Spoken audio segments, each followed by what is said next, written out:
Students students आज मैं कक्षा 8 के बसंत भाग 3 के तृतीय पाठ मतलब बस की यात्रा में उस पाठ को लेकर आई हूँ।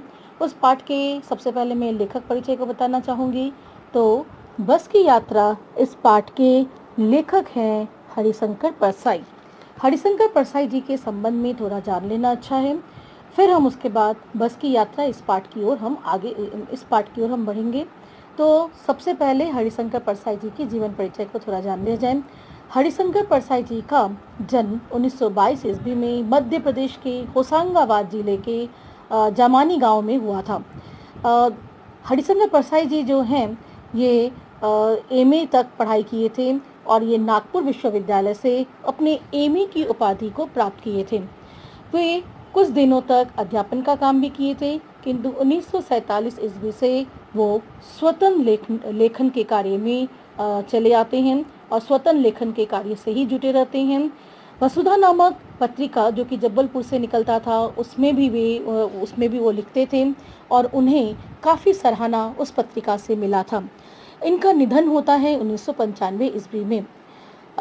स्टूडेंट्स, हरिशंकर परसाई जी के संबंध में सबसे प्रमुख बात यह है कि हरिशंकर परसाई जी हिंदी साहित्य के अगर व्यंग लेखकों में कोई भी व्यंग को विधा का अगर हिंदी साहित्य के गद्य साहित्य में खासकर व्यंग को अगर किसी ने भी विधा का दर्जा दिलाया वो थे हरिशंकर परसाई जी। हिंदी साहित्य में व्यंग लेखकों में अग्रणी में रहने वाले थे हरिशंकर परसाई जी। ये अपने व्यंग लेखन के लिए काफ़ी प्रसिद्ध हुए थे और इन्होंने हिंदी साहित्य में व्यंग को एक विधा का दर्जा दिलाया।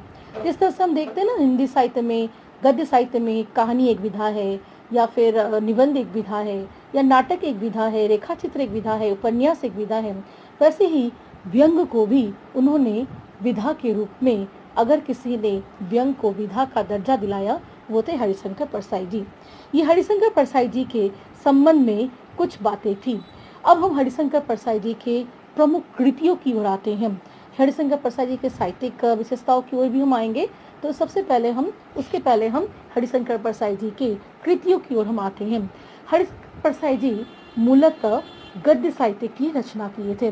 उन्होंने पद्य की ओर वो पद्य रचना या कविताओं को लिखने का काम इन्होंने नहीं किया, ये मूलतः गद्य रचनाओं में थे। तो इनके जो प्रसिद्ध कृतियाँ है वो इस प्रकार है कि हंसते हैं रोते हैं, ये उनके कहानी संग्रह हैं, ठीक है।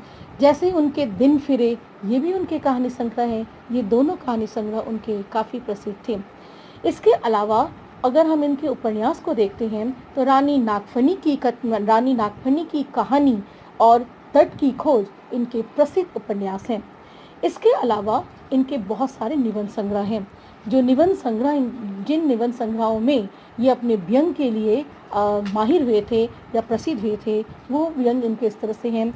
तब की बात और थी, भूत के पाँव पीछे, बेईमानी की परत, पगडंडियों का जमाना, सदाचार का ताबीज, शिकायत मुझे भी है और अंत में इत्यादि इनके प्रसिद्ध निबंध संग्रह हैं, जहाँ पर उन्होंने अच्छी खासी व्यंग के माध्यम से अपने आदर्श को समाज में प्रस्तुत करने की कोशिश की है। लोगों को इस समाज में जहाँ भी जो अन्याय हो रहा है, अत्याचार हो रहा है, पाखंड हो रहा है, उसके विरुद्ध चेताने का काम भी उन्होंने व्यंग के माध्यम से ही किया है। इन सारे निबंधों में इसे देखा जा सकता है। इसके अलावा उन्होंने कुछ व्यंग संग्रह, कुछ इनके खास व्यंग संग्रह हैं।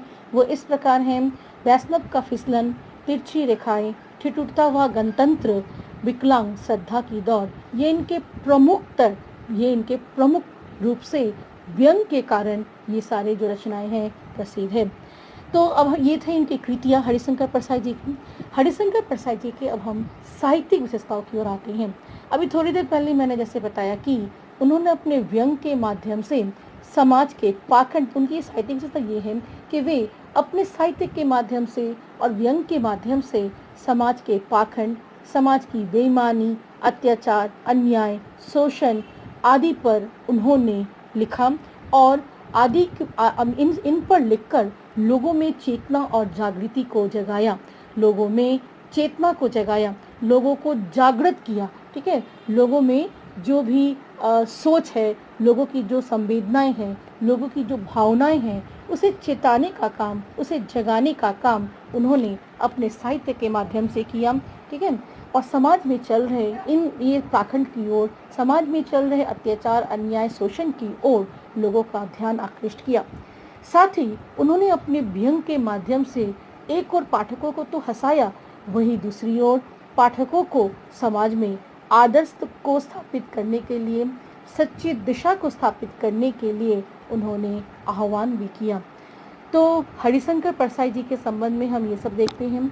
हरिशंकर परसाई जी का जो व्यंग लेखन है वो व्यंग साहित्य में मानक के रूप में, मतलब स्टैंडर्ड, वो व्यंग साहित्य में अगर मानक कुछ कहा जा सके तो मानक के रूप में उनका व्यंग लेखन जो है वो हम दृष्टिगोचर होता है। हरिशंकर परसाई जी सामाजिक, राजनीतिक, समाज में जहाँ भी जरूरत पड़ा, मतलब सामाजिक, राजनीतिक, धार्मिक पाखंड पर, खासकर इन तीनों क्षेत्रों में पाखंड और इन तीनों क्षेत्रों में अन्याय, शोषण होता हुआ देखा जा सकता है। तो सामाजिक, राजनीतिक और धार्मिक पाखंड के विरुद्ध उन्होंने व्यंग के माध्यम से लोगों में चेतना को जगाया, लोगों को सचेत होने के लिए, लोगों को उठ खड़े होने के लिए उन्होंने आह्वान किया। उनकी भाषा जो थी, उनकी भाषा का समझ देख ले, ऐसे तो उनकी भाषा बोलचाल की भाषा थी, किंतु उनकी भाषा में यह क्षमता थी कि वे लोगों के हृदय तक पहुंच जाते थे, लोगों को सोचने के लिए, लोगों की संवेदना को छूने में और लोगों की सोच को लोगों को सोचने के लिए बाध्य करता है, लोगों की संवेदना तक छू जाता है। काफ़ी मर्मस्पर्शी थे उनके शब्द, काफ़ी मर्मस्पर्शी, काफ़ी हृदयस्पर्शी उनके शब्द हैं, उनके जो भाषा है वो अत्यधिक प्रभावशाली है। तो ये हरिशंकर परसाई के संबंध में कुछ हुआ। अब हम इस पाठ की ओर आते हैं। बस की यात्रा, ये जो पाठ है, ये पाठ ये व्यंग्यात्मक लेखन है, ये एक व्यंग्यात्मक निबंध है। इस व्यंग्यात्मक निबंध के माध्यम से लेखक ने यह बताने की कोशिश की है कि ये जो बस कंपनियां, ये जो बस के मालिक होते हैं, ये धन को इकट्ठा करने में और धन कमाने में इतने मस्त होते हैं कि इन्हें जान माल की क्षति या लोगों की ज़िंदगी, लोगों के जीवन के साथ खेलते हुए बिल्कुल भी डर नहीं लगता है। तो इस पाठ में हम ऐसे पाखंडियों के संबंध में पढ़ेंगे।